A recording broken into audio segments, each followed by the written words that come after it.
Hello student, welcome you in today chemistry class.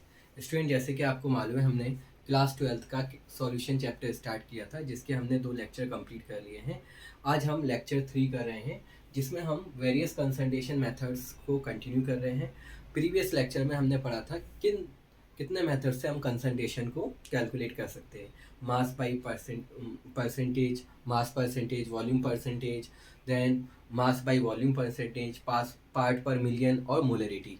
आज हम start करेंगे नेक्स्ट मोलरिटी।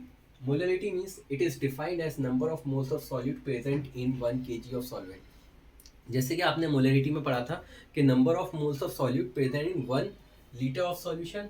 यहाँ क्या होगा, number of moles of solute present in 1 kg of solvent, यानी कि 1 kg आप वाटर लो, उसके अंदर आप कितने सॉल्यूट के मोल्स ऐड कर रहे हो, डिजोल्व कर रहे हो, that is called the molarity.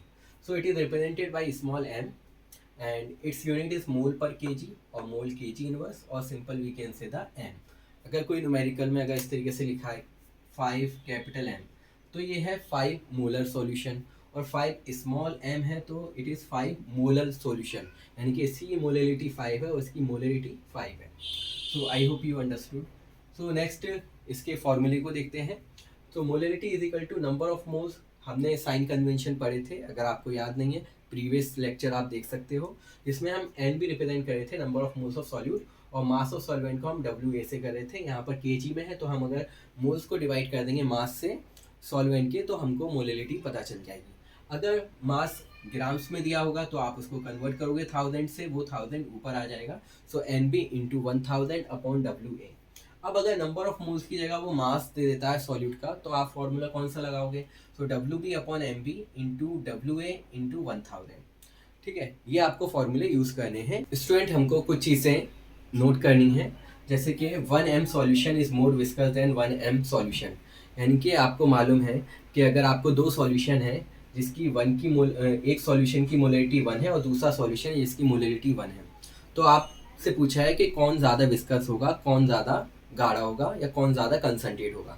तो आपको क्या देखना है कि किस में सॉल्वेंट की अमाउंट ज़्यादा है. तो 1 m में हम क्या लेते हैं, 100 ग्राम सॉल्वेंट लेते हैं, तो इसमें वाटर की अमाउंट ज़्यादा है, सॉल्वेंट की अमाउंट, तो ये डाइल्यूट होगा. और 1 m में हम क्या लेते हैं, 1 लीटर सॉल्यूशन, यानी कि 1 लीटर को अगर आप देखो तो वो अबाउट 900 ग्राम के इक्वल होता है. तो वो 900 ग्राम जो है स्टूडेंट, वो सम होता है सॉल्वेंट और सॉल्यूट का मास. तो आप देखो, एक तरफ तो 1000 ग्राम है और दूसरी तरफ 900 ग्राम है, उसमें भी सॉल्यूट है. तो इसलिए तो कौन ज़्यादा विस्कस होगा, 1 m solution is more viscous than 1 m solution. दूसरी चीज़, मोलरिटी जो होती है उसकी लिमिटेशन ये थी कि वो टेम्परेचर के साथ चेंज कर जाती है, क्योंकि टेम्परेचर के साथ वॉल्यूम चेंज हो जाता है, इसलिए वो बेटर यूनिट नहीं थी एक्सप्रेसिंग द कंसंट्रेशन. अगर हम बात करें, कंपेरिजन करें मोलरिटी, तो molarity is better unit for expressing the concentration as compare to molarity, क्योंकि ये टेम्परेचर के साथ चेंज नहीं होती. क्यों नहीं होती? क्योंकि इसमें हम मास लेते हैं. अब स्टूडेंट, हम इस फॉर्मूले पर न्यूमेरिकल देखते हैं. Find the molarity of 15% solution of H2SO4. मतलब एक सॉल्यूशन है H2SO4, उसकी हमें मोलरिटी निकालनी है. तो परसेंट का मतलब आउट ऑफ 100, तो आउट ऑफ 100 सल्फ्यूरिक एसिड कितना है, 15. तो मास ऑफ सॉल्यूशन कितना है, 100. तो मास ऑफ सॉल्वेंट कितना हो जाएगा, 100 माइनस 15, 85. मोलिकुलर मास अगर हम निकालें H2SO4 का तो 98 निकल कर आएगा. तो आप फॉर्मूले में पुट करो, डब्ल्यू बी कितना है हमारा 15 अपॉन एम बी कितना निकाला हमने 98, मास ऑफ सॉल्वेंट 85 ऊपर 1000, तो ये आ जाएगा 1.8 मोल पर केजी. तो ये इसकी यूनिट हो जाएगी. इस तरीके से आप और न्यूमेरिकल करोगे. अगर इसी क्वेश्चन में अगर मोलरिटी अगर पूछता तो उसमें डेंसिटी दी जाती, तो डेंसिटी से आप क्या करते, वॉल्यूम निकाल लेते, density equal to mass upon volume. Next आ जाते हैं हम कंसंट्रेशन टर्म पर मोल फ्रैक्शन. इसको जाई से रिप्रेजेंट करते हैं, कुछ बुक में एक्स जैसा ये दिखता है. तो इसका मतलब ये होता है कि number of moles of one component to the number of total number of moles of all the component. मतलब ये रेशियो होता है एक कंपोनेंट के मोल्स का अपॉन टोटल जितनी भी कंपोनेंट है उनके नंबर ऑफ मोल्स का. जैसे कि अगर बाइनरी सॉल्यूशन है और हमें सॉल्यूट की मोल फ्रैक्शन निकालना है, तो number of moles of solute upon number of moles of solvent plus number of moles of solute.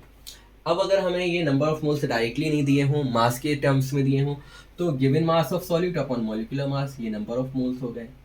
N A निकालना है तो given mass of solvent upon molar mass, ये निकल आएगा, plus W B upon M B. इस तरीके से आप डिवाइड कर दोगे तो आपको मोल फ्रैक्शन निकल कर आ जाएगी अगर सॉल्यूट की निकाले तो जाई बी आ जाएगी।